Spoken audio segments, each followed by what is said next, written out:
All right, today we're going to recap the Louisiana Derby. It was won by the first-time blinkered, fourth-time starting, Todd Pletcher trained, Noble Indy. They went fast early in the Louisiana Derby. The fractions were 22-4, 46-3 for the half. And Noble Indy was up close to it, but he was handled beautifully by Johnny Velasquez through the early stages of the race. He broke from post position 2. A hopeless maiden, a 100-to-1 shot maiden who got the lead going 5.5 furlongs early in its career, was positioned in post 3. Velasquez let the horse go, relaxed Noble Indy, maneuvered his way out, got a very comfortable outside stalking trip with no pressure, no one pushing him to his outside. It was just, in an isolated comfort zone. He inherited the lead around the far turn when the hopeless long shot faded. You see him 2 lengths in front there. He was passed by 2 deep closers. Lone Sailor, this was a field of 10. Lone Sailor was 9th of 10 at the first call, and My Boy Jack was 10th and last at the first call. My Boy Jack actually lost contact with the field early, so Noble Indy was passed by both of those horses. Came on again through, in deep stretch and won. Velasquez said in the post-race interview, this horse was first-time blinkers. He said he didn't see these horses until they kind of got past him, and then he dug in real gamely and battled back up the fence to get the win. So, with all that said, we're going to go watch a replay of the race. We'll do that now. All right, post position 2 is going to be Noble Indy. He's your eventual winner. Post position 8 is going to be Lone Sailor, your eventual second place finisher. And post position 9 is going to be My Boy Jack, your eventual third place finisher. Before I run this, and I'll let the announcer take it away, and then we'll go through it at various stages after that. But before I run this tape, watch the job Johnny V does of getting Noble Indy to relax early and then maneuvering him outside of this 3-horse, this hopeless long shot. He does a great job of it, as you'll see. And also, note the one Bravazzo, how much trouble he had cornering around both turns. You're going to see the 1-horse Bravazzo actually help Velasquez maneuver his way out into a perfect spot, not factoring, the fact that he was up near a fast pace, but he was in a, Johnny V got himself in a very comfortable spot. But watch Bravazzo. He's not going to handle the first turn very well, and he practically almost bolts the second turn. So Gary Stevens, had his hands full with Bravazzo. They might have to change up some equipment there. But with all that said, I'm going to be quiet here. I'll run it. I'll let you guys watch the replay.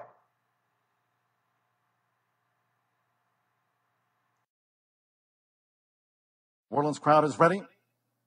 They're in the gate.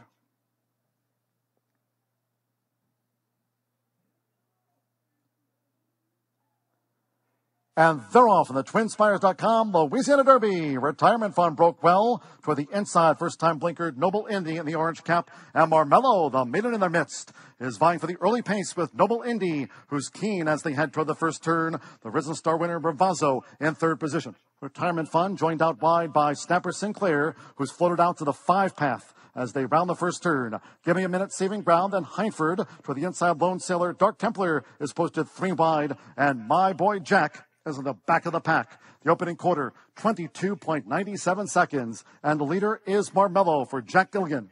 Marmello out in front at those astronomical odds with 5 furlongs to go. Noble Indy right there shadowing the front runner for John Velasquez. It's Marmello, Noble Indy. Bravazzo is in the clear on the outside. The Louisiana bred, Give Me a Minute, closer toward the rail, running in 4th. Snapper Sinclair is 5th and 6th from the front.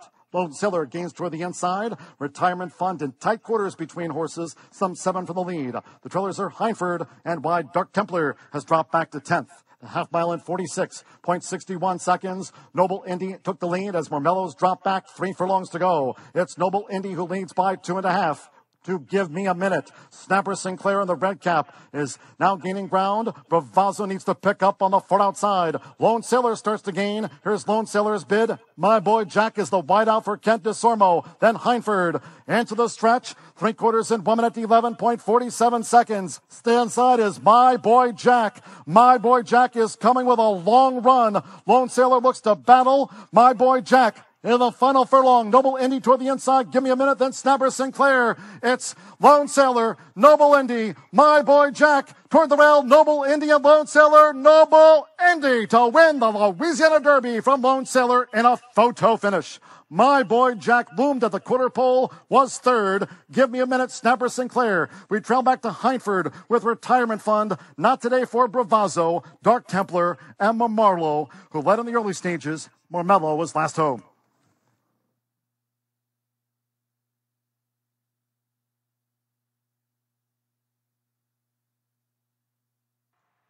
Okay, now let's go over some points of emphasis in this replay here. You see Johnny V here on Noble Indy. He's outside this hopeless 100-to-1 shot. He's got a firm hold. He's trying to relax him, trying to get outside of this horse. But this was very key to him getting this perfect position. And that was Gary Stevens on the 1 Bravazzo. Watch Bravazzo have trouble cornering going into the first turn. Run it here. Here's Bravazzo in the black silks. These black silks with the chevron. He's getting out. He forced Snapper Sinclair, about 5 wide, and that made it extremely easy for Velasquez to just slide right to the outside. And now Johnny V's in a perfect spot here. I mean, he's got yes, they're going very fast, and yes, the race shape favors closers. But he's loaded with horse. His horse is very comfortable. There's no one out here pushing him. You see this horse's ears going back and forth, just waiting for his cue. He's going to inherit the lead from this hopeless 100-to-1 shot. You're going to watch Bravazzo here. Watch Bravazzo in the black silks with the chevron. He's going to have trouble cornering again. Watch Gary Stevens have to practically stand up here. Right there. You see that right there with Stevens? Go back again.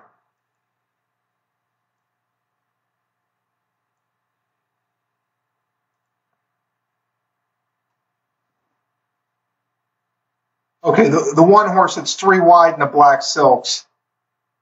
Right there, that move that Stevens makes.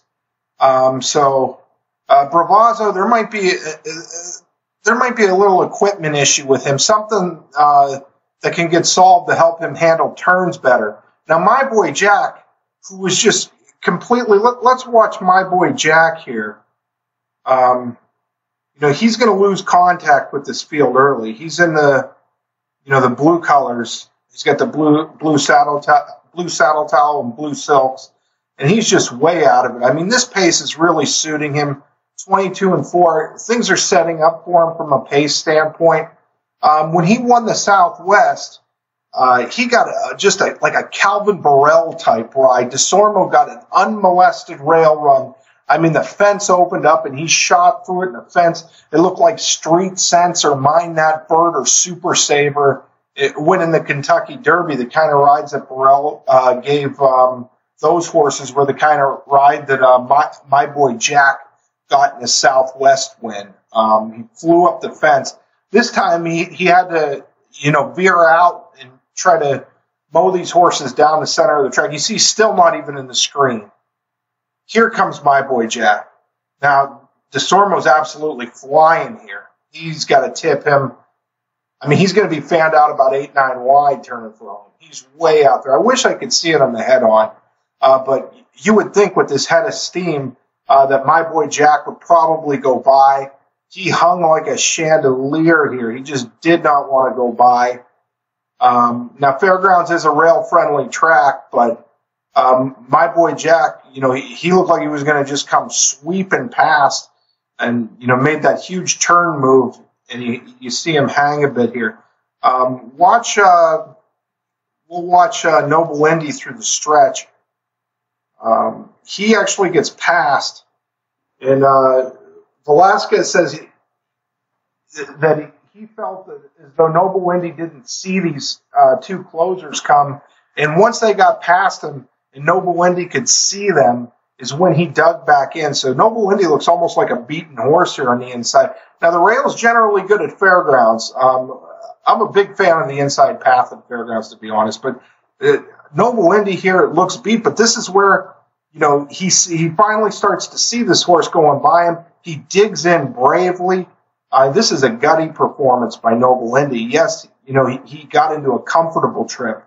I would say, his trip was a very comfortable one for him. I mean, they went too fast early, and he was right up on that pace, but he was comfortable doing it. So, if that makes any sense to you. And you see Noble Indy, he galloped out well.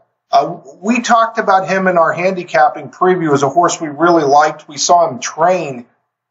He worked in the blinkers. It was his March 10th workout, and it was just a dazzling workout. Pletcher hooked him in company with an older horse who was, a very, very fast older horse, a horse who you would not expect Noble Indy to win, a heads-up morning drill with, and Noble Indy just dusted him. So there were some very encouraging signs that Noble Indy was doing very, very sharply coming into this race, and you saw him. He was the only horse that survived the pace. There were some excuses for Bravazzo did not corner well. There may be some equipment issues. He didn't look too happy around the turns. Lucas could, he'll have to go to work on that. Snapper Sinclair did get floated out about 4 or 5 wide through the first turn when Bravazzo was struggling to corner. So Snapper Sinclair, it's when you're running at the fairgrounds and you're 5 wide around the first turn and up that close to a fast pace, I mean, you have every right to flatten like a pancake. And yes, he did flatten like a pancake. He didn't run well at all. But to me, I would, I would think that he's going to run a lot better next time with more reasonable circumstances. You knew going in that the pace was not going to favor him this time. He almost stole the prep for this at 41-1 when they let him have, a slow pace. So anyway, that was a breakdown of what happened from a trip handicapping standpoint in the race. Now, let's go talk about a couple of these horses as it relates to the Kentucky Derby. And the interesting horse to me is My Boy Jack. Okay, the reason why I want to talk about My Boy Jack as it relates to the Kentucky Derby is that he fits the perfect profile of what you would call the underneath horse for the Derby. There's been a slew of horses in recent editions of the Derby who are just one-dimensional closers like My Boy Jack is, who just so happen to run the absolute race of their life in the Derby. These horses seldom win, but they tend to get a piece at long shot odds. And My Boy Jack, we'll go through the list of them here, but My Boy Jack compares very favorable to them. And the reason why, this is so important to point out now is because this year's Derby, there's a lot of talent in the race. The horses that are going to be bet all have virtually the same running style. They're horses that are, tractable speed horses. So there's going to be someone in there that sets the pace. There'll be some, maybe a horse like Promises Fulfilled who goes to the lead and sets a fast pace. But you have all these alpha tractable speed horses, horses like McKinsey, Bull D'Oro, obviously Justify, Magnum Moon, Noble Indy. There's just too many of those horses. And what always happens is that, pressure can burst a pipe. And there's going to be so much pressure up in the front end in the Derby. You got a 1.25 mile race, the whole field carrying 126 pounds. And all those alpha horses who are used to, having things their own way, are going to be, positioned very close to a horse, to a bunch of horses who are very similar to them. Justify's obviously never been in there with a horse like Bolt d'Oro. And you got Bolt d'Oro, McKenzie. What ends up happening is that a horse like My Boy Jack, who just switches off from the early stages and finds himself way out of the race, it always comes with a rally through the stretch to get a piece. And, the dominant alpha horses, once they're beaten, they're going to come off the bridle. It doesn't matter how good they are, how classy they are. In the Derby, one of them usually goes on and wins, and then, the rest of them tend to get fried.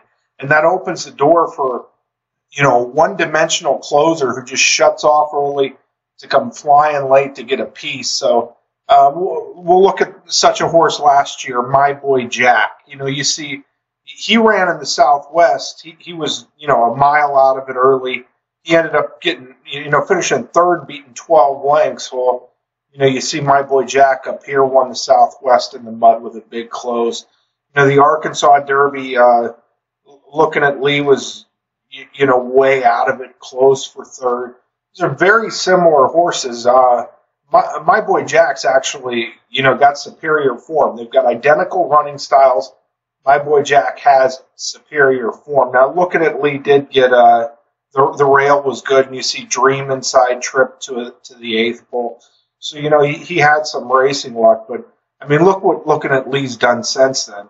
These horses, by the way, never run good in the Belmont. You see, he was bet to 6-1 in the Belmont. People always see them close in the Kentucky Derby and think they're going to run better in the Belmont. Well, the Belmont does not favor one-dimensional closers. It's a race where you got to have some tactical speed.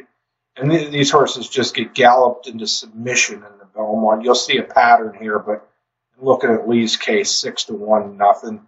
And he's never really done anything since that miraculous second in the Kentucky Derby where he closed from 17th. So that's one horse. We'll go through the comparisons now to the rest. Okay, here's Commanding Curve. You see, he ran in the 2014 Kentucky Derby here. He was second at 37-1 odds. California Chrome was the horse who beat him. Second beating a length and 3/4 to California Chrome. Look at the type of form he had coming in. He's just another one-dimensional closer. You can see he ran in the Louisiana Derby, was his final prep before the Kentucky Derby. It was a 10-horse field. He was last at the first call, last at the second call, finished third, beaten 5 lengths, only got an 87 figure. We're at the same stage in My Boy Jack's form. He ran a much better third in the Louisiana Derby, got a better number. You see Commanding Curve, never run too fast, never run impressive. He was a distant 6th in the Risen Star, beaten 8 1/4 to Intense Holiday. But he had the style, just a one-dimensional. He was 18th early in the Kentucky Derby, 19-horse field, only had one beat. Even after 6 furlongs, still only had one beat.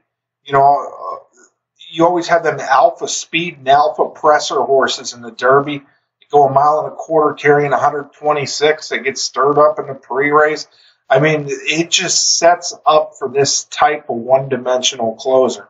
And then people see them, oh wow, he was 18th by 12 early in the Derby, and he rallied to be a fast closing second to California Chrome at 1 1/4.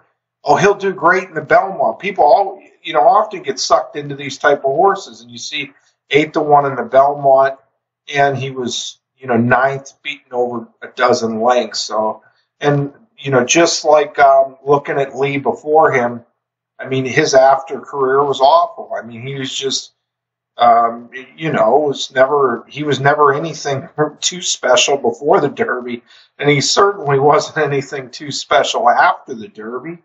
But he did run second at 37-1 in the Derby, and he did so because of the dynamics of the race.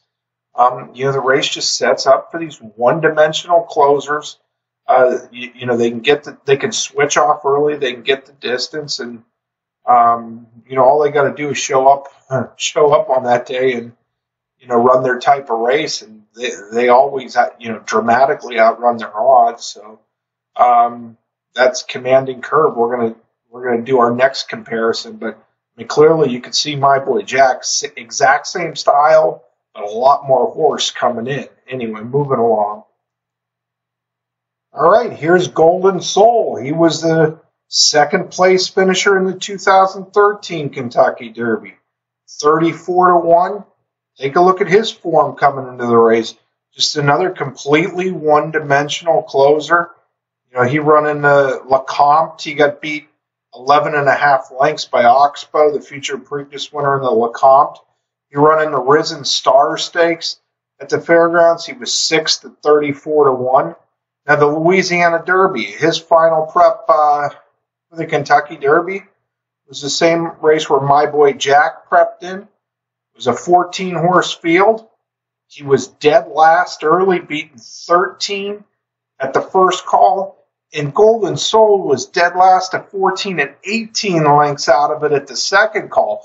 Now, we watched My Boy Jack lose contact with the field, and he wasn't even anywhere near as far off the pace as Golden Soul was. And, of course, Golden Soul, he got within 3 lengths, made a similar wide sweeping, big move through the turn, and, kind of hung, ended up getting beat 4 3/4 lengths, almost 5 lengths in a 4th place finish. He'd never run a better figure than 88. You see, My Boy Jack's clearly eclipsed that in his last 2 races. So, once again, same one-dimensional closing running style. Of course, it can just shut it down early, just bide his time, and then he can give you this instant push-button response on the turn as horses, are kind of beginning to hit the reset button and tend to quit. So, you see he runs the race of his life in the Kentucky Derby, a great second. Never approaches anything like that the rest of his career. Comes back in the Belmont, 11-1. People kind of, they see him close. Nowhere in the Belmont. I mean, just 2 completely different dynamics to those 2 races. And then you could see his after career. I mean, he was just, another one of these horses that people were like, how did that horse run second in the Kentucky Derby? I don't get it. People say is he's, they're running him on the grass, 1 3/4 on the grass, and he ends up going to the UAE, and you just can't buy a win. I mean, but he runs second in the Kentucky Derby because he had the right style for the race. He could shut off early, could relax way out of it. Those alpha horses, there's usually a couple. This year there's about 6 or 7 just, very, very talented horses that press the pace. And only one of those horses usually survives into the lane. And, the rest of them,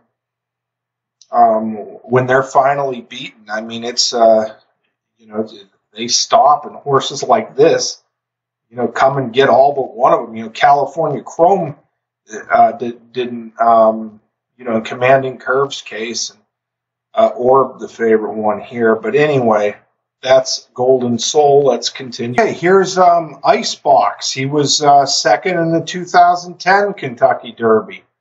You see, he run in the Fountain of Youth, got beat 12 lengths, buried by Escandrea. He was 45-1. He was dead last early. One-dimensional closer, same type of deal. He actually won the Florida Derby, and he did. They went too fast early. They went 46-2, 110-3, got up the win by a nose, swung out just up, ran a 99. This might be the first horse who you can argue might have had form as good or better than My Boy Jack will coming into the Derby. Now, both of them have this one-dimensional closing style, but Icebox did have a race here in the Florida Derby where he won. He got a little better number. Anyway, he's 19th by 21, 19th by 24. He's a mile out of it, 24 lengths out, steadied, blocked, steadied. He had all kinds of trouble weaving through the traffic. But, he was second in the Kentucky Derby. Of course, comes back in the Belmont. They bet him to 9-5 favoritism in the Belmont in Handfalter. Did the same thing.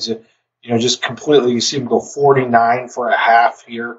Just completely different dynamics. I mean, a one-dimensional closer is going to outrun their odds and run sneaky good in the Kentucky Derby just because all those, uber talented, alpha tactical speed type horses all get, they all face their own. They all face horses from different regions who are their same, similar types. And, one of them usually, one of them sees it out.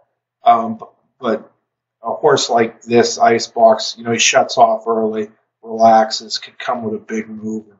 I mean, he had all kinds of traffic issues. That's why they made him the favorite in the Belmont. And you see here, I mean, he was never optional claiming. Couldn't even win that. They gunned him. It says gunned from the gate. I mean, they actually tried to put him on, they run him on an optional claiming allowance and gunned him. And, there's just nothing they could do. I mean, but he was, again, 1.25 miles at Churchill in the Breeders' Cup Classic, grinding type race. He didn't go fast enough for him, 47-4 and 112-4. But still, I mean, he only got beat 4 lengths, so it was a useful type race. So anyway, Icebox, another horse fits the profile that my boy Jack fits. One-dimensional closer in the Kentucky Derby. You see second. He was only 11-1. The other ones were all just gigantic long shots, but that's Icebox. Will continue along. Okay, here's Steppenwolfer. Now we showed a bunch who were second, but I thought I'd show this one. He was third to Barbaro, the mighty Barbaro, and Steppenwolfer. Same type of horse, one-dimensional closer. The thing. He had some pretty, you see he had a 94 as his top number coming in. 94, my boy Jack does. The thing that was kind of interesting about him, you see they bet him to 4-1 in the Belmont. He flattened out. He finished his career running hurdle races. He ran in a maiden special weight steeplechase, won Camden and Saratoga there. He wasn't much of a hurdle horse. But he had the right style. He was doing okay coming into the Derby. Run third, bet him to 9-2. He was almost favorite in this Belmont. I think the favorite went off 4-1, and he went off at 9-2. But you see, I mean, he couldn't win another race after the Derby. They run him optional claimer on turf. They tried all different kinds of things. Ran him on synthetic, turf, dirt, hurdles, tried to sprint him. I mean, anything you could think of, but just had the right running style. He was underneath in the Derby. He was 16-1. Horse with, the identical type of style to my boy Jack, and not too dissimilar on ability. And another horse who I thought I'd compare him to. This will be the last one I'll do, but I mean, this is another, same type of running style horse that reminded me, a lot of my boy Jack in terms of running style. I think my boy Jack had a little more ability than this one. This is, when Todd Pletcher's, I think this was one of the first horses he ever hit the board with in the Kentucky Derby, but this is Impeachment. You see, he ran in the Sam Davis when it was only a $35,000 stake at Tampa. He was 20 lengths out of it. I'm completely lost contact with the field. 20 out of it at the first call, 20 out of it at the second call. Ended up staying on to be fourth, beaten 6 1/4, made up a good margin of ground. But just kind of flattened out through the final call here. So come back in the Tampa Derby, 10-horse field, last early. Ends up running second. Goes to the Arkansas Derby, 14-horse field. I mean, completely loses cost, 17 lengths out of it. Ends up third in the Arkansas Derby. Was 34-1. he was considered such a hopeless long shot that they put him in the mutual field. This is when I believe they had the mutual field for 2000, or maybe he was a coupled entry. I'd have to go look at the charts, but impeachment would have been extremely long odds on his own in the Kentucky Derby. But you see, he was 19th by 20. He was dead last, beaten 20, dead last, beaten 22. He came up rallying along to get a piece. Finished third in the race. The Preakness a lot of times is run similar to the Belmont. For whatever reason, a lot of times trainers actually want to skip the Preakness with these horses that make up a huge amount of ground in the Derby and go right to the Belmont. So, I don't mean to pick on the bettors here, because even the trainers of these horses always get fooled with these type of horses that make up, huge, vast amount of grounds in the Derby. They want to, skip the Preakness and go to the Belmont. Todd Pletcher's honestly a very, very sharp trainer. Very studious trainer, and he went right into the Preakness. Horse was third. Then came back in the Belmont. You see 6-1, and this is what usually happens to these, horses with this kind of style in the Belmont. People think more ground helps, but that race just isn't, a deep closing race. It's 49-1. It's more of a steady gallop type race. So, and that was the end for impeachment. But I know I showed you a lot of horses here who run second or third in the Derby, and they had kind of relatively unaccomplished careers going into the race, and then after the race, they couldn't win a race to save their life after the Derby. But my boy Jack, in my opinion, he's at least as talented as these other horses, and he has just the identical feel to these horses, the identical running style. This isn't a horse who I would be that interested in on the win end of my betting for the Kentucky Derby, but I want him included in all my exotics. He's just going to, he'll be back there switched off. You'll have Justify and McKinsey and Boltioro, Magnum Moon, all these, very talented horses up there. They all want to be in the hunt. Noble Indy, you saw how aggressive he was early. He was just cruising through 22-4. Velasquez had a tight hold and really had to work to get him settled. So, my boy Jack is just that rare horse, that can switch himself off. He'll drop way out of it. When DeSormo asks, he'll give him a run. You see up here, he could dart up the rail, which is very important for maneuvering through traffic. They didn't try to do that here in the Louisiana Derby. They tried to tip him down the center of the track, and he hung. But my boy Jack has underneath exotic appeal in the Kentucky Derby. Just really striking, hits me over the head as the type of horse, who runs second at a big price in the race. And we always, say, how the hell did that horse run second? And, and in subsequent races, the horse always kind of, reverts back to its old form. But he's got the right running style to get a piece. And I think my boy Jack is a horse, we're going to want on our exotic tickets in the Kentucky Derby. So I hope I didn't bore you too much with these comparisons, but he really, really strikes me as the one horse this year. And there's years where there really isn't a true horse like this in the race, in my opinion. But the one horse this year that's just that perfect one-dimensional closer. Style is going to set up very well for the Kentucky Derby, not necessarily to win, but to fill out some exotic tickets. All right, I hope you enjoyed it. That's my recap of the Louisiana Derby.